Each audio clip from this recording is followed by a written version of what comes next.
गाना है कि माटी का एक नाग बना के मुझे लोग डुबाया, जिंदा नाग जब घर में निकले तेला की डूब गया। त्रिशरण का ऐसा बोलना है कि मेरा और अच्छे तरीके से इंट्रोडक्शन दो। मैंने बहुत कम इंट्रोडक्शन दिया उसका, लेकिन मैं अच्छे तरीके से हम इंट्रोडक्शन देना चाहता हूँ। जब से JBMM परिवार बना था तब से उसने एक पिलर जैसा एक हमें हमेशा कंधा दिया है, हमें हमेशा बैकबोन जैसा सपोर्ट किया है इस ऑर्गेनाइजेशन को। इतना ही नहीं, यहाँ पर जब भी मीटिंग होती है हमारी सबसे पहले आने वाला वो लड़का है। यहाँ पर जब भी बात होती है चाय के पैसे देने की सबसे पहले पैसे देने वाला वो है। इनका इतना ही नहीं, उसकी तारीफ करनी है। और इतना ही नहीं, बल्कि जो हमें कहते हैं, जो मनुवादी हमें कहते हैं कि तुम डीजे लगाकर बाबा साहब की जय करते हो और संबोधन कब करोगे, लोगों को प्रोत्साहित कब करोगे, लोगों को मार्गदर्शन कब करोगे फुले शोभा अम्बेडकर विचारधारा के। तो हम बताना चाहते हैं, हम हर तालियों के साथ चिल्लाकर स्वागत करेंगे। थैंक यू सो मच भैया। काल मुजरे चिकेले रे माझ्या मेलेल्या बापाने, आज मुजरे मला करतील, आज मुजरे मला करतील लोक त्या भीमाच्या प्रतापाने, त्या भीमाच्या प्रतापाने। तो उपस्थित कोणाकोणाला वाटते की बाबासाहेबांची फोटो नोटावरती पाहिजे? भारताच्या काळीज भीमा, भारताच्या काळीज भीमा, जगाच्या होठावर, जगाच्या होठावर, मग पाहिजे कशाला बा भीमा ह्या चलनी नोटावर। दान भीमान हे संविधान देशाला, संविधान देशाला, अशोक चक्र देणारे आम्ही भीक मागू कशाला, भीक मागू कशाला। विश्वाला शांतीचा संदेश देणारे महाकारुणी तथागत भगवान गौतम बुद्ध आणि ज्यांच्या लेखणीने हा भारत देशात इथल्या शोषित पीडित वंचितांना माणूस म्हणून तर जन्म मिळाले, पण माणूस म्हणून त्यांना जगण्याचे अधिकार मिळत नव्हते। अशा शोषित वंचित पीडितांचे उद्धारक बोधिसत्व परम पूज्य डॉक्टर बाबासाहेब आंबेडकरांच्या, डॉक्टर बाबासाहेब आंबेडकरांच्या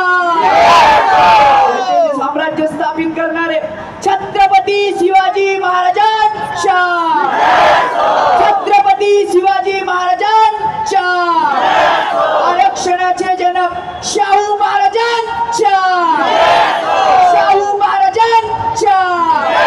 भारतामध्ये छत्रपती शिवाजी महाराजांची समाधी शोधून काढणारे, भारतामध्ये सर्वप्रथम शिवजयंती साजरी करणारे खरोखरचे सत्य शोधक महात्मा ज्योतिबा फुलेंच्या, महात्मा ज्योतिबा फुलेंच्या संघर्षात सतत सावित्रीबाई फुले यांनी खूप कष्ट केले आणि महात्मा ज्योतिबा फुलेंनी जो मुलींच्या शिक्षणाचा रथ सामोर वाढवला त्याच रथाला पुढे नेण्याचे कार्य सुद्धा सावित्रीबाई फुले यांनी केले।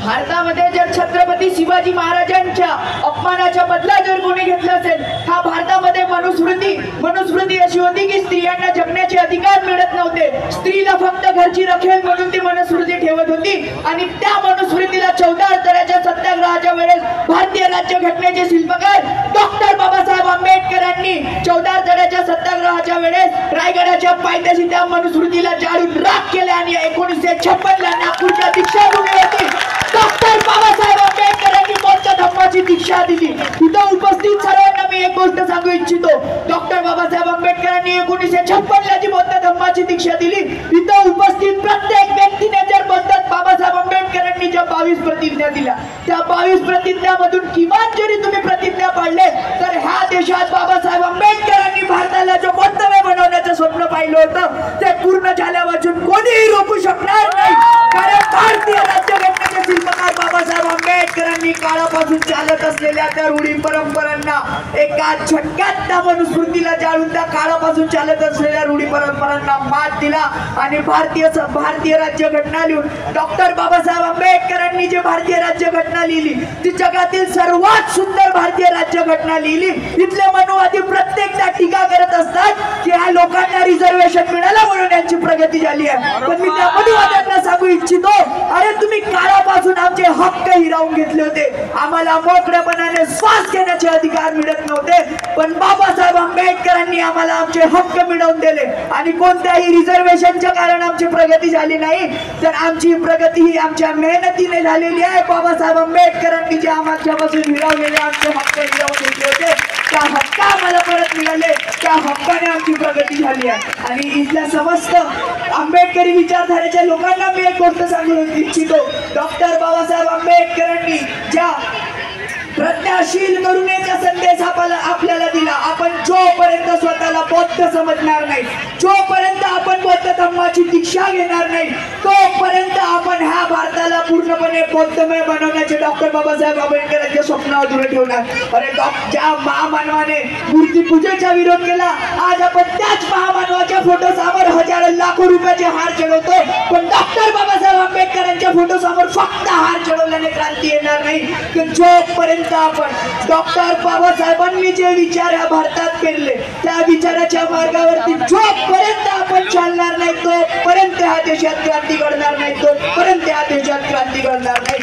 आणि इथला शोषित वंचित समाज तोपर्यंत प्रयत्नांमध्ये येणार नाही. इथल्या शिक्षित युवकांना मी एक गोष्ट सांगू इच्छितो, जर तुम्हाला खऱ्या अर्थाने बाबासाहेब आंबेडकरांना श्रद्धांजली द्यायची असेल, तर ह्या देशात जो शोषित वंचित पीडित समाज आहे त्याच्या तुम्ही उद्धार केलं पाहिजे. त्याला डॉक्टर बाबासाहेब आंबेडकरांनी दिलेले हक्क अधिकार कळवून दिलं पाहिजे, त्याला शिक्षणाचा अधिकार समजावून दिलं पाहिजे. जोपर्यंत ह्या देशातली खेड्यातली शहरातली महिला पूर्णपणे स्वतंत्र नाही, तोपर्यंत खऱ्या अर्थाने बाबासाहेब आंबेडकरांना श्रद्धांजली नाही. आणि फक्त डॉक्टर बाबासाहेब आंबेडकरांच्या गळ्यामध्ये हार घालण्याने जर तुम्हाला वाटत असेल की बाबासाहेब आंबेडकरांना श्रद्धांजली मिळत असेल, तर एक गाणं आहे की माती का एक नाग बना के मुझे लोग नुभाया, चिन्ह नाग जब घर में निकले ते लाठी डूब गया. अरे आज आपल्याकडे संविधान आहे, जगातील सर्वात मोठी ताकद म्हणजे आपल्याकडे आज भारतीय संविधान आहे. जोपर्यंत आपण त्याचा उपयोग परिपूर्णपणे करणार नाही, तोपर्यंत खऱ्या अर्थाने ह्या भारताला न्याय मिळणार नाही. त्यापर्यंत खऱ्या अर्थाने ह्या भारताला न्याय मिळणार नाही. आणि इथल्या खूपशा नागपूरच्या RSSच्या लोकांना वाटते की जयभीम मित्र मंडळ संपला. मी त्यांना सांगू इच्छितो, अरे तुम्ही किती हिलावा शक्ती, तुम्ही किती हिलावा युक्ती, नाही मजबूत भीमाचा किल्ला, नाही मजबूत भीमाचा किल्ला. परमपूज्य बोधिसत्व डॉक्टर बाबासाहेब आंबेडकरांच्या विचारांच्या, बाबासाहेब आंबेडकरांच्या विचारांच्या क्रांतिकारी जय भीम. जो संघर्ष केला, इथं उपस्थित महिलांनी जे रमाई आंबेडकरांना प्रेरणा म्हणून आपल्या डोळ्यासमोर ठेवलं, आणि डॉक्टर बाबासाहेब आंबेडकरांनी जे आपल्या स्वतंत्रतेसाठी जे संघर्ष केलं, जर आपण त्या संघर्षाला डोळ्यापुढे ठेवून जर आपण भारतीय संविधानाच्या कायद्यानुसार जर आपण वागलो, तर खऱ्या अर्थाने हा देशात क्रांती घडून राहिल्याशिवाय राहणार नाही.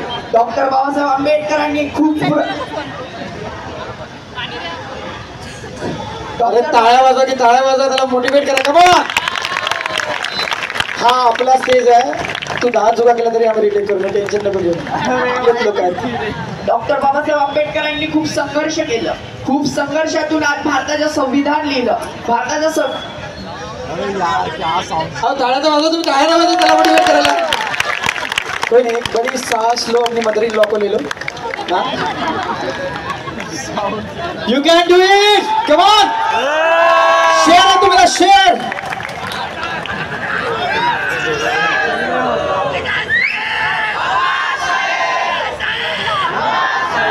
आता मी काय म्हणतो, एक करावं लागेल ते याला मोटिवेट